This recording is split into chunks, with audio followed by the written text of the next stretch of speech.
Por que estudar escatologia? Será que todas as pessoas que estudam escatologia são obcecadas, estranhas, conspiracionistas? Será que todos são paranoicos? Antes de vermos as razões de por que estudar escatologia, talvez seja mais importante ver por que as pessoas não estudam escatologia ou não querem estudar escatologia. Todo o material apresentado aqui é do irmão Joel Richardson. A primeira razão é porque as pessoas que estudam escatologia geralmente são estranhas. Eu não sei você, mas eu acho que uma das razões que muitas pessoas não estudam escatologia é que muitas das pessoas que eu conheço que estudam escatologia parecem estranhas. Você já pessoalmente notou isso?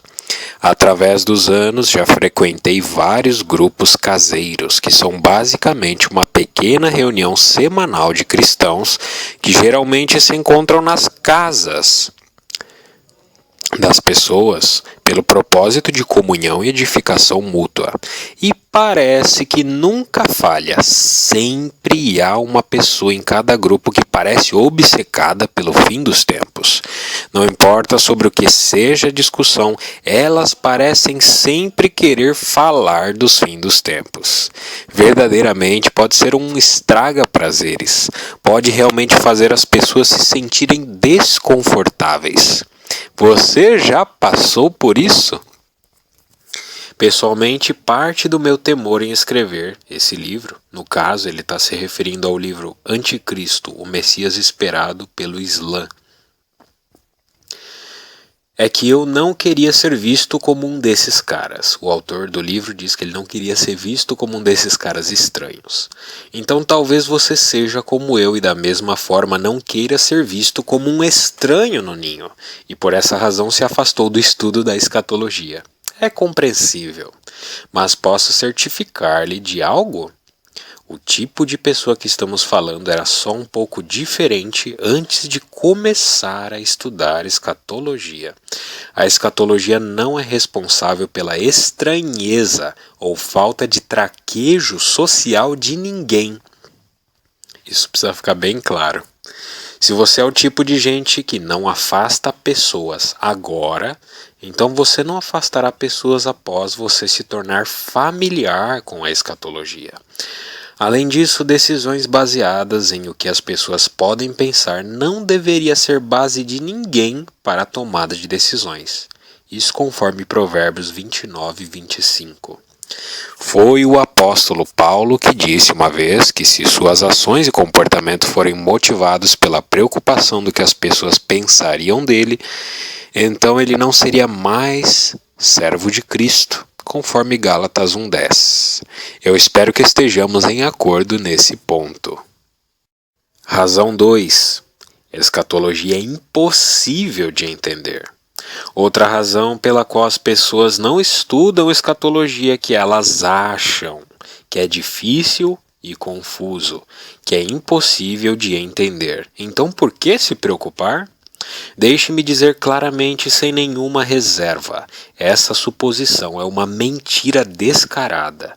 Eu concordo que o mundo da escatologia pode ser bem confuso, mas apenas chegou a esse ponto por causa da interferência de pessoas que não gostam do que a Bíblia claramente diz sobre esses eventos e tentam inventar sistemas de interpretação para dar a volta nos claros significados. Mas o contorcionismo especulativo teológico desses sistemas é aparente a qualquer um que tenta seguir tais linhas de raciocínio. Existem muitas perspectivas bem diferentes relativas ao fim dos tempos. Algumas posições pegam uma visão alegórica ou simbólica de porções escatológicas, e até de livros inteiros da Escritura, enquanto outras posições tentam simplesmente entender a Bíblia pelo seu valor nominal. Isso é, por assim dizer, que se lermos uma porção da Bíblia que é, por exemplo, uma narrativa histórica, nós a lemos como tal. Se for poesia, nós lemos como poesia. Se for uma parábola, lemos como parábola. Mas se é história, nós não lemos como alegoria. Isso é apenas o senso comum. O livro em suas mãos não é uma alegoria. Não precisa de um teólogo para explicá-lo a você. Deus não colocou informações em sua Bíblia que são impossíveis de entender. Claro, algumas coisas são difíceis de entender, mas dificuldade não pode ser uma desculpa para evitar tentar. Com algum estudo diligente e uma atitude de oração, as escrituras serão abertas para você e até as questões mais complexas se tornarão completamente compreensíveis. Razão 3. Escatologia é irrelevante. Existem outras questões bem mais relevantes para se tratar. Algumas pessoas sentem como se existem questões mais pertinentes e mais relevantes para se tratar do que estudar escatologia.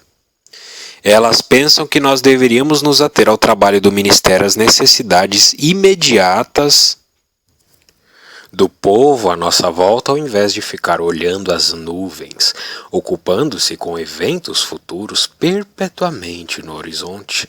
Alguns podem dizer que a mensagem do Evangelho é sobre as boas novas da salvação, não sobre as más notícias do anticristo e falsos profetas e perseguições e etc. De novo, eu certamente compreendo esse tipo de sentimento, mas se resumirmos escatologia bíblica, a sua mais simples função, o que temos é essencialmente o estudo da volta de Jesus. O estudo desses estranhos e amedrontadores conceitos, como o anticristo e o falso profeta, não são as razões primárias para estudar escatologia. São apenas um dos sinais que acometem, precedendo o verdadeiro foco de uma escatologia saudável, chamada o retorno do rei. Embora Jesus e os apóstolos tenham gasto muito tempo falando de questões diárias, como relacionamentos saudáveis, e dar graças e falar em línguas e escolher diáconos, etc., não pode ser negado que a escatologia também figurava de forma bem proeminente em suas pregações e ensinos. E esses homens viveram 2000 anos antes de nós. Eu me lembro de um pregador em particular que fez o bobo, porém bem verdadeiro comentário de que nós estamos mais próximos dos últimos dias do que qualquer um antes de nós. Então, se Jesus e os apóstolos não pensavam que a escatologia era irrelevante há 2000 anos atrás, então por que nós deveríamos ser diferentes? Se eles fizeram esses eventos futuros distantes como parte integral de suas pregações, então por que nós falhamos em fazê-lo? O que eles entendiam que nós podemos estar deixando de entender? Agora vamos às razões positivas para estudar escatologia. Razão 1. Escatologia e pregação sobre o fogo do inferno me salvaram. Isso, o irmão que escreveu o livro, Anticristo, o Messias esperado pelo Islã, Joel Richardson, ele está falando uma experiência pessoal dele. O primeiro livro cristão que eu li foi de John Walvoord, um proeminente professor do fim dos tempos. Eu não me lembro de exatamente o que me motivou a comprar esse livro. Por qualquer razão que seja, muitas pessoas que não são cristãs são fascinadas por escatologia e eu era uma delas. Alguns meses depois, quando eu entreguei minha vida ao Senhor, foi muito por causa dos versículos escatológicos falando sobre a ira de Deus na Bíblia que eu tinha encontrado primeiro no livro de Walvoord, que falaram comigo tão fortemente e povoaram meus pensamentos que eu tomei a mais importante das decisões, a saber, o arrependimento dos meus antigos padrões de pensamento e vida em troca de algo bem melhor. Os versículos que me influenciaram para fazê-lo não foram os versículos que a maioria dos cristãos de hoje iriam tipicamente usar quando tentam compartilhar a mensagem do Evangelho com alguém de maneira sensível. Em muitos círculos cristãos hoje, se um pregador disse algo como "salvem-se dessa geração corrompida" ou perversa, conforme Atos 2:20, ele poderia ser visto como radical ou ultrapassado pregador de fogo e enxofre. O que eu estou tentando dizer aqui é que a escatologia é parte da mensagem do Evangelho. Era parte da mensagem do Evangelho no Novo Testamento e deveria permanecer parte da mensagem do Evangelho de hoje também. Se não parecer sensível aos seguidores o bastante, então que seja. Nós temos nosso exemplo no Novo Testamento. Muitos pastores precisam verdadeiramente se perguntar: por que eu me extraviei do modelo do Novo Testamento? Como cristãos, nós realmente pensamos que podemos fazer melhor que João Batista, Jesus e os apóstolos? Então, embora eu entenda que haja numerosas questões relevantes para estudar e compreender dentro do contexto da normal, diária, saudável vida cristã, como os relacionamentos e a doação e a comunhão e tanto mais, biblicamente falando, a escatologia não pode ser excluída. Eliminar a escatologia do evangelismo ou do discipulado ou da dieta espiritual habitual de qualquer crente é jogar fora completamente a mensagem do Evangelho do Novo Testamento apostólico. A seguir estão mais 6 razões básicas para se comprometer a uma compreensão saudável da escatologia bíblica. Razão 2. Jesus, nosso exemplo, estudou escatologia. O que Jesus faria? Isso pode soar um tanto óbvio, mas por favor, pense sobre esse simples fato. Jesus estudou escatologia. É claro que as porções escatológicas da Escritura não eram as únicas porções da Escritura que Jesus estudou, mas ainda assim, ele as estudou. Se você é cristão, então você decidiu ser seguidor de Jesus. Mateus 28, 19 e 20. Nos evangelhos vemos frequentemente Jesus citar algo das porções escatológicas da Escritura. Estava claro que Jesus não só conhecia as porções escatológicas da Escritura, mas também ele entendia e interpretava corretamente os ricos significados proféticos delas. No começo de seu ministério terreno, vemos Jesus surgindo na sinagoga para ler o livro do profeta Isaías. Lucas 4, 16 a 21. Ele foi a Nazaré, onde havia sido criado, e no dia de sábado entrou na sinagoga, como era seu costume. E levantou-se para ler. Foi-lhe entregue o livro do profeta Isaías. Abriu e encontrou o lugar onde está escrito: O Espírito do Senhor está sobre mim, porque ele me ungiu para pregar boas novas aos pobres. Ele me enviou para proclamar liberdade aos presos e recuperação da vista aos cegos, para libertar os oprimidos e proclamar o ano da graça do Senhor. Então ele fechou o livro, devolveu-o ao assistente e assentou-se. Na sinagoga todos tinham os olhos fitos nele, e ele começou a dizer-lhes: Hoje se cumpriu a escritura que vocês acabaram de ouvir. Em uma das últimas mensagens de Jesus para seus discípulos, ele respondeu suas perguntas: quando isso irá, a destruição do templo, acontecer, e qual será o sinal da tua vinda do final dos tempos? Mateus 24, 3. Respondendo a essas questões, Jesus faz uma referência direta ao livro do profeta Daniel, um dos mais completamente escatológicos livros na Bíblia. Assim, quando vocês virem o sacrilégio terrível do qual falou o profeta Daniel no lugar santo, quem lê entenda. Então os que estiverem na Judéia fujam para os montes. Mateus 24, 15 e 16. No mesmo capítulo, Jesus também cita Isaías novamente, bem como faz alusões ao profeta Jonas. O simples ponto é que Jesus tinha um completo domínio das porções escatológicas da Escritura. Deixe-me repetir meu ponto. Jesus estudou escatologia, ainda que muitos crentes hoje negligenciem as porções escatológicas da Escritura por várias razões. A não ser que pensemos que somos de alguma forma mais avançados ou mais em contato com a realidade que Jesus, então certamente como seus seguidores deveríamos da mesma forma seriamente perseguir um domínio sólido da escatologia bíblica. Razão 3. Deus colocou na Bíblia. Novamente, eu não quero aqui parecer um sabichão, mas espero que a força desse ponto esteja em sua obviedade. Se pareceu bom ao Espírito Santo preencher as páginas da Bíblia com abundantes, e eu realmente digo abundantes, referências para os últimos dias, então por que a grande maioria dos cristãos pulam essas porções da Escritura? Porque tantos cristãos tendem a serem um tanto cínicos ou desdenhosos quando sobre, por exemplo, o livro de Apocalipse. Embora Deus nunca fale explicitamente tu deves estudar escatologia, ele pode ter dito isso simplesmente pelo fato de ele ter dado tal lugar de proeminência para esse assunto na Bíblia.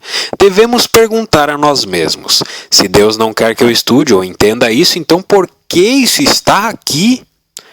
Pense sobre esse fato. Mais de 25% dos versículos da Bíblia têm um conteúdo profético ou preditivo. Se desconsiderarmos esses 25%, junto, é claro, com aquelas infames e chatas genealogias, então nós podemos significantemente cortar um tanto da Bíblia. Mas antes que o façamos, eu penso que devemos primeiro jogar fora o versículo que diz: toda a Escritura é inspirada por Deus e proveitosa para o ensino, para a repreensão, para a correção e para a instrução na justiça. 1 Timóteo 3,16. Perdão, eu acho que eu estava tentando dar uma de sabichão no fim das contas, desculpem-me. Razão 4. Essas coisas são muito sérias para serem ignoradas. Qualquer um que lê o livro de Apocalipse sabe que os eventos que muitos de nós viveremos para ver são sérios. Há uma descrição de literalmente 1/3 dos habitantes da terra morrendo. Apocalipse 9:18. Lemos sobre pragas, guerras e terremotos. Apocalipse 6. Existe muito pouco de seu pior pesadelo imaginável que o livro de Apocalipse não contenha. Mas nós não precisamos nos aventurar no livro de Apocalipse para perceber a gravidade desses eventos. Quando lemos os capítulos 24 e 25 do Evangelho de Mateus, vemos Jesus fazendo uma das declarações mais aterrorizantes e trágicas em toda a Escritura. Considere isso por um minuto, a realidade e o peso do que está sendo dito por Jesus aqui. Então eles os entregarão para serem perseguidos e condenados à morte, e vocês serão odiados por todas as nações por minha causa. Naquele tempo muitos se desviarão da fé, trairão e odiarão uns aos outros, e numerosos falsos profetas surgirão e enganarão a muitos. Devido ao aumento da maldade, o amor de muitos esfriará, mas aquele que perseverar até o fim será salvo. Mateus 24, de 9 a 13. Se isso não o assusta ou entristece fortemente, então eu simplesmente não posso me identificar com você. Eu estou firmemente seguro no amor de Deus. Eu estou confiante que Jesus morreu pelos meus pecados. Eu não tenho dúvidas de que não há nada no universo que pode me separar do amor de Deus. Mas eu também estou plenamente consciente do meu pecado. Estou consciente de minha propensão para escorregar em um auto-iludido estado que pode, de fato, ser comparado ao estado da embriaguez.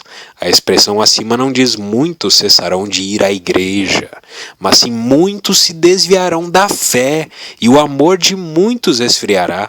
Isso é absolutamente aterrorizante. Essas são pessoas que conhecemos.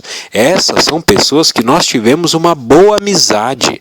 Estas são nossos irmãos e irmãs. Essa coisa é real e é gravemente séria, e nós simplesmente não podemos ignorá-la. Razão 5. Nós podemos muito bem viver para ver esses eventos. Esse ponto deve ser bem ressaltado. Os eventos que a Bíblia esboça são reais. Muitos de nós que estamos vivos e lemos esse material podemos bem possivelmente viver para ver o literal retorno de Jesus. Agora você pode dizer que todas as gerações acreditavam que eles estavam vivendo na última geração. Embora muitos possam argumentar que esse sentimento universal de antecipação do retorno de Jesus sempre tem estado na igreja, eu rejeito completamente essa noção. Houve, claro, muitos grupos, muitos deles à margem, que anteciparam o retorno de Jesus em suas gerações, mas muito mais não anteciparam o iminente retorno de Cristo. De fato, um argumento justo poderia ser feito que nessa geração que estamos é a primeira geração desde a geração apostólica que tem tamanho testemunho universal da iminência da última hora. Pessoalmente, sempre que eu ouço alguém enfatizar a ideia de que todas as gerações da igreja universalmente acreditou que Cristo retornaria em sua geração, eu espero para ver do que eles estão prestes a justificar para si e para os outros. Nunca falha que onde quer que esse ponto seja enfatizado é feito pelo propósito de ter um pretexto para uma vida que é vivida de forma que não espere seu retorno.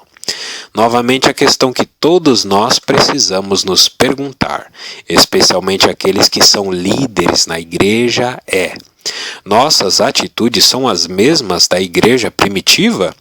Ou nós adotamos uma atitude que parece menos com o exemplo que vemos no Novo Testamento e mais com o espírito da era que vivemos hoje em dia? Razão 6. Para nos dar entendimento e preparar nossos corações. Uma das razões primárias que todos nós precisamos fazer a escatologia parte de nossa habitual dieta espiritual é que através dela nós nos preparamos. Essa preparação não é primariamente uma preparação física, não é sobre estocar comida ou encontrar uma tora segura para escapar de sua cidade. Apesar de em um grau certamente poderia. É primariamente um preparo espiritual. Essa preparação ou prontidão ocorre por duas razões, e nenhuma delas deve ser ignorada. A primeira e mais importante razão é baseada nos efeitos espirituais que o estudo da escatologia tem em nossos corações. Estes efeitos espirituais afetam nossas ações e a forma que vivemos. Um desses efeitos é um desejo de santidade pessoal, conforme Hebreus 12:14. Quando nós lemos sobre os eventos como descritos na Bíblia e os eventos terríveis e amedrontadores que ocorrerão, seguidos da gloriosa aparição de Jesus dos céus, nós nos encontramos desejando largar todo o pecado e focar na esperança de vê-lo face a face.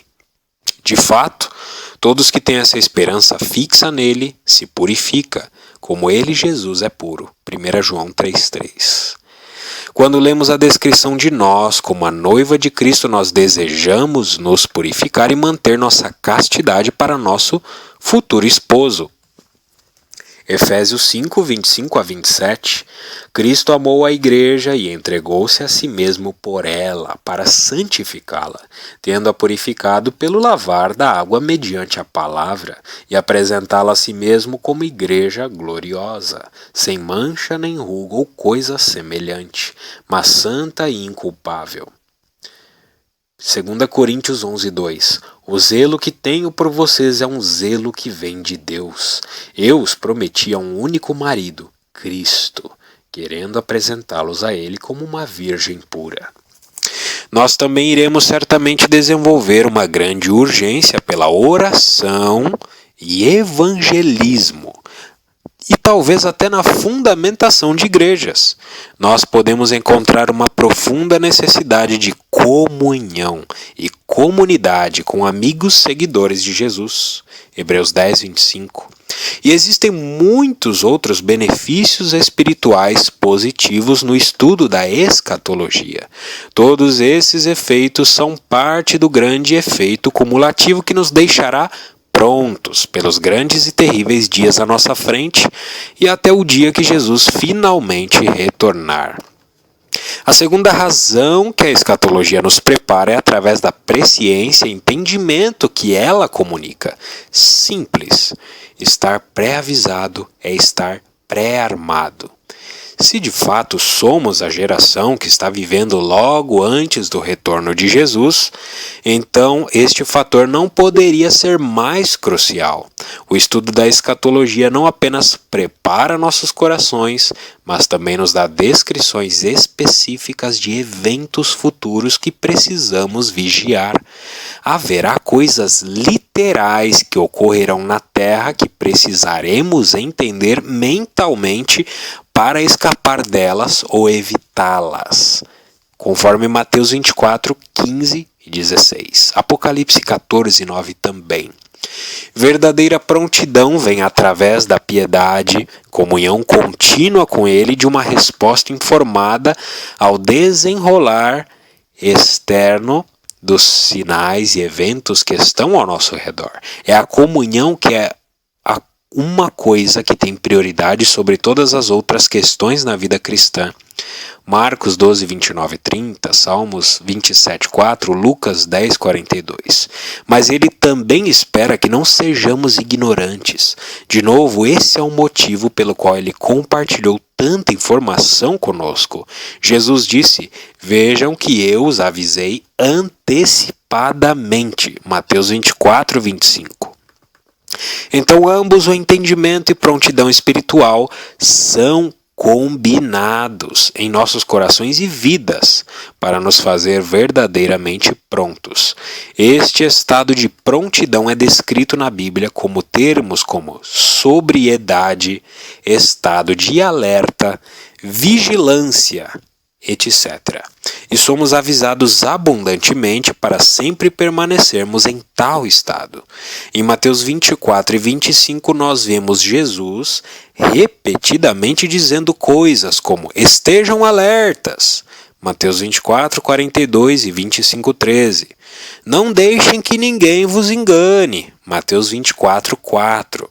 Onde quer que nos aproximemos das porções escatológicas da Escritura, nós vemos esses tipos de avisos e exortações. Nós somos ordenados a permanecer em um espírito de vigilância. Mas, quanto a mim, ficarei atento ao Senhor, esperando em Deus, o meu Salvador, pois o meu Deus me ouvirá. Miqueias 7:7. De fato, muitos enganadores têm saído pelo mundo, os quais não confessam que Jesus Cristo veio em corpo. Tal é o enganador e o anticristo. Tenham cuidado, para que vocês não destruam o fruto do nosso trabalho, antes sejam recompensados plenamente. 2 João 7:8. Nós somos ordenados a ficar sempre alerta. Portanto, vigiem, porque vocês não sabem quando o dono da casa voltará, se à tarde, à meia-noite, ao cantar do galo ou ao amanhecer. O que lhes digo, digo a todos: vigiem. Marcos 13, 35, 37. Estejam sempre atentos e orem para que vocês possam escapar de tudo que está para acontecer e estar de pé diante do Filho do Homem. Lucas 21, 36.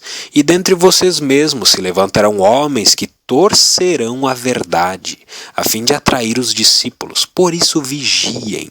Atos 20, 30, 31. Orem no Espírito em todas as ocasiões com toda oração e súplica. Tendo isso em mente, estejam atentos e perseverem na oração por todos os santos. Efésios 6:18. De fato, as Escrituras comparam viver na ignorância dos últimos dias como estar dormindo ou embriagado. Portanto, não durmamos como os demais, mas estejamos atentos e sejamos sóbrios. 1 Tessalonicenses 5:6. Sejam sóbrios e vigiem, o diabo, inimigo de vocês, anda ao redor como leão, rugindo e procurando a quem possa devorar. 1 Pedro 5:8. De fato, a embriaguez é o estado específico que descreve aqueles que se comprometeram com a meretriz babilônica, do livro de Apocalipse. Caiu a grande Babilônia, pois todas as nações beberam do vinho da fúria da sua prostituição. Apocalipse 18, 2 e 3. Essas expressões, estejam sóbrios, estejam atentos, estejam em guarda, estejam avisados, tenham cuidado, todas falam da mesma atividade deliberada. Então que guardemos esses avisos. Vamos todos possuir um profundo relacionamento de amor e comunhão diária com nosso maravilhoso Rei. E não negligenciemos a informação que ele nos mostrou antes do tempo em sua maravilhosa palavra. Razão 7. Como uma base para qualquer ofício profético. Outra razão que tem, em minha opinião, sido altamente negligenciada pela maioria dos ministros proféticos na igreja é que uma compreensão apropriada da escatologia bíblica é um fundamento essencial de qualquer verdadeiro ministério profético. Eu digo isso em referência a qualquer indivíduo que é chamado para o ofício específico de profeta, bem como qualquer igreja que se sente chamada corporativamente para ser um povo profético. Quando eu digo profético nesse caso, não é meramente o dom ou a habilidade de Deus para falar e encorajar, edificar ou até mesmo uma palavra direta para outro indivíduo. Estou falando daqueles ministros proféticos ou igrejas que se sentem chamadas para profetizar para e sobre eventos específicos da perspectiva de Deus. Estou falando sobre indivíduos e igrejas que se sentem chamadas para se tornar uma força relevante na Terra ou em suas cidades e comunidades.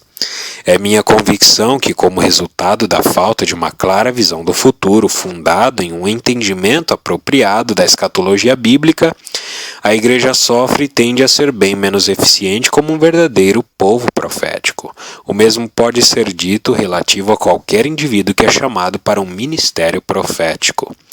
Deixe-me tentar reapresentar isso mais claramente. A Bíblia nos dá informação bem detalhada e específica sobre o futuro deste mundo. Estes eventos terão implicações sociais, econômicas, religiosas e, mais importante, espirituais, sem precedentes para toda a Terra.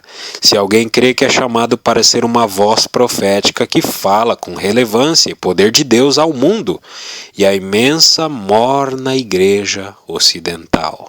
A maioria das profecias do Antigo Testamento foi direcionada aos mornos israelitas. Então é absolutamente necessário primeiro entender a clara palavra profética que já está escrita. Um bom exemplo contemporâneo para demonstrar meu ponto aqui é o fato de que o próprio Deus reestabeleceu o povo judeu na terra de Israel. Ele deixou claro há milhares de anos atrás que ele o faria. O retorno do povo judeu à sua terra natal é uma parte inquestionável do claro desenrolar da profecia bíblica. O renascimento de Israel é um passo necessário nos planos de Deus para cumprir todas suas boas promessas e alianças com o povo judeu. Hoje existe uma massiva renovada onda de antissemitismo se espalhando por todo o mundo. Mas nesses dias o antissemitismo não está sendo chamado de antissemitismo, mas sim disfarçado sob o título de antisionismo. Como resultado da falta de entendimento dos claros propósitos de Deus para a nação de Israel e para o povo judeu, como está na Escritura, muitos cristãos têm sem saber ou mesmo sabendo, apoiado teologias e causas antissemitas. Esse é um erro grave para cometermos. Através da história, a Igreja tem cometido o mesmo erro vez após vez. Na verdade, foi precisamente por causa da falta de entendimento da natureza do futuro escatológico, reino de Deus e o papel de Israel nele, que a Igreja cristã cometeu indiscutivelmente os erros mais significativos em sua história. O estabelecimento da Igreja-Estado, sob Constantino, e as cruzadas foram ambos o resultado direto de uma teologia ruim sobre o reino de Deus e a condição do povo judeu, baseado em uma falsa escatologia. Pensem como o mundo poderia ter sido diferente se a igreja não tivesse caído nestes erros. A nação de Israel é longe de ser perfeita e certamente não está além da crítica. Certamente o mesmo pode ser dito de qualquer nação. Mas sem o fundamento da clara palavra profética na Bíblia sobre Israel, muitos cristãos não sabem como discernir propriamente a natureza ou fonte de muitos eventos que giram em torno da questão do Estado de Israel e do povo judeu hoje em dia. Isso é especialmente verdadeiro à luz da crescente nuvem de desinformação e ruidosa propaganda que procura demonizar Israel. Este é apenas um exemplo de como a falta de entendimento da linha do tempo profética bíblica dos eventos nos últimos dias podem fazer um cristão bem intencionado e inteligente não perceber o que está se desenrolando na frente dos seus olhos. Ao invés de ser uma relevante força no mundo, o que está em sintonia com a mente de Deus, tal pessoa pode verdadeiramente ajudar os planos daqueles cuja inspiração vem de Satanás. Eu compreendo que essa questão é bem controversa, mas eu permaneço bem firme nela. A revelação que qualquer profeta entrega precisa ser construída no fundamento sólido da estabelecida palavra, com P maiúsculo, profética da Bíblia. Aqueles que desejam ser proféticos, P minúsculo, sem primeiro ingerir e assimilar a escatologia profética do Evangelho em seu ser, irão significantemente travar a eficiência de seus ministérios. Se alguém acreditou que poderia ser uma verdadeiramente eficiente voz profética, sem na verdade entender a mensagem do Evangelho, a maioria dos cristãos o verão como um delirante. Mas a mensagem do Evangelho é a mensagem profética escatológica. A mensagem do Evangelho não é meramente que Jesus morreu na cruz por nossos pecados. A cruz de Jesus é o fundamento da mensagem do Evangelho. Mas a conclusão da mensagem do Evangelho é o seu retorno. O elemento central que coroa a escatologia bíblica é o retorno de Jesus para literalmente reinar sobre a terra a partir de Jerusalém. A mensagem do Evangelho de Jesus morrendo por nossos pecados sem seu retorno não é o Evangelho completo. A escatologia bíblica completa a mensagem do Evangelho. O testemunho de Jesus é o espírito da profecia, Apocalipse 19:10, ou, parafraseando, a mensagem sobre Jesus ao mundo, a mensagem do Evangelho do Reino, e a escatologia bíblica, o espírito da profecia são um, e são a mesma coisa. Para fluir no espírito da profecia, Deus espera que seus profetas entendam toda a mensagem do Evangelho, que não é nada mais que o completo testemunho de Jesus. Como estudar escatologia? Um padrão bíblico. Ele regularmente ia perante o Pai em humildade e em oração e pedia ao Pai para abrir as Escrituras a ele. Marcos 1:35, Lucas 5:16, Mateus 14:23.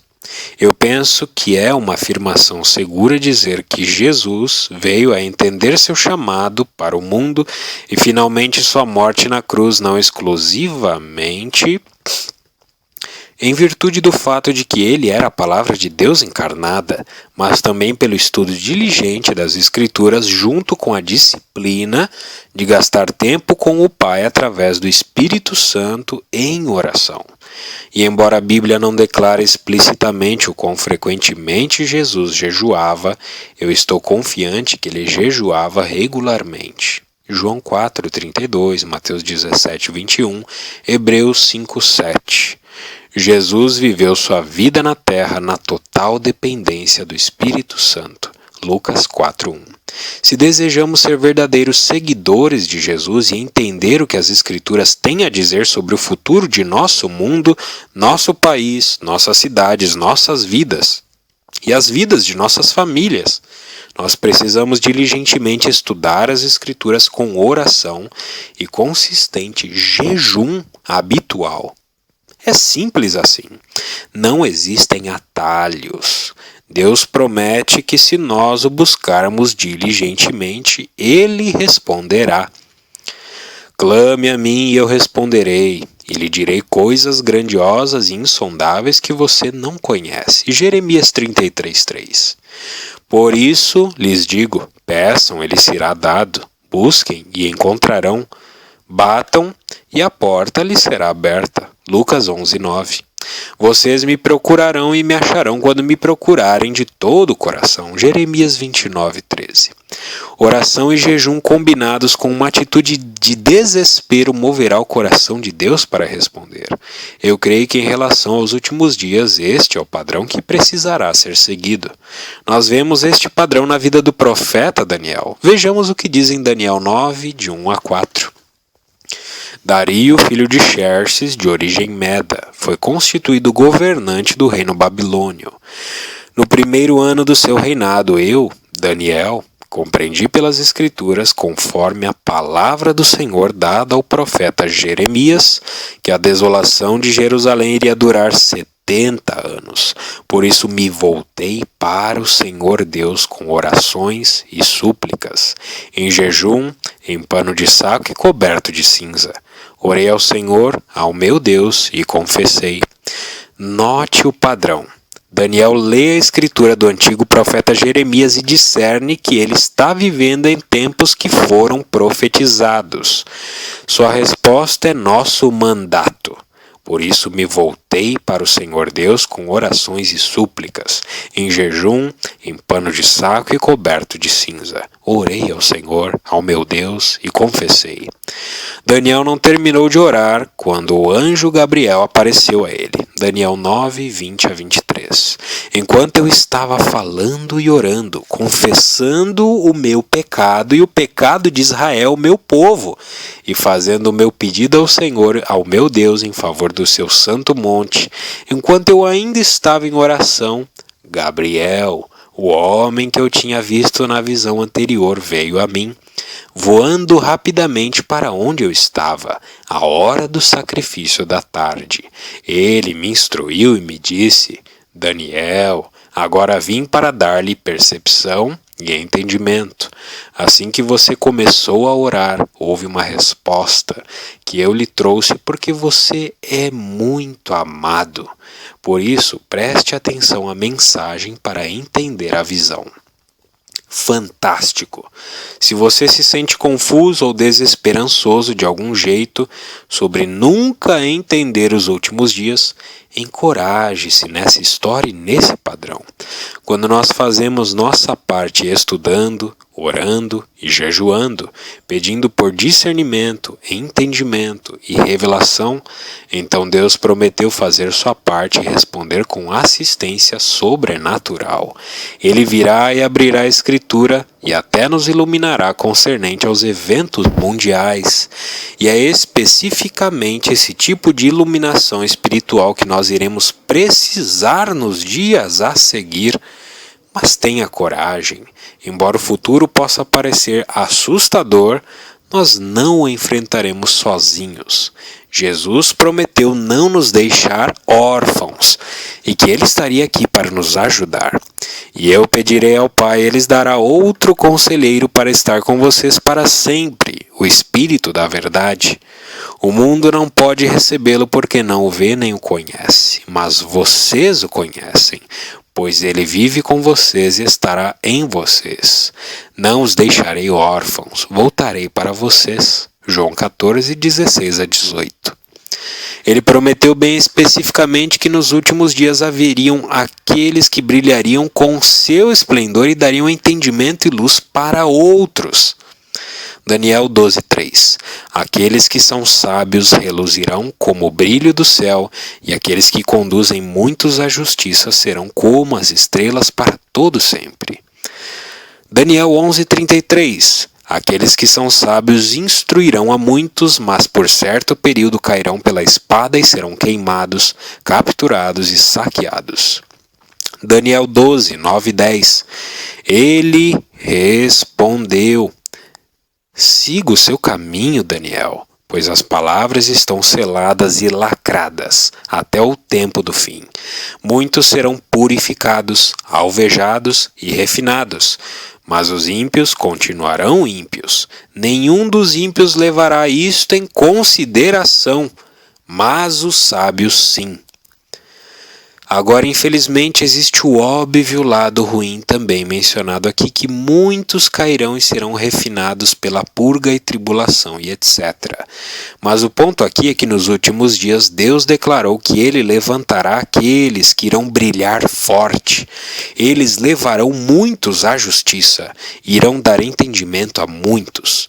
Nós já discutimos o padrão bíblico para conseguir tal entendimento: comunhão com Deus, oração e jejum, e um estudo humilde e diligente da palavra de Deus. Através desse padrão, Deus permitirá que muitos não sejam vencidos ou confusos pela escuridão. Ao invés disso, eles irão reluzir como o brilho do céu e conduzirão muitos à justiça como as estrelas, para todo sempre.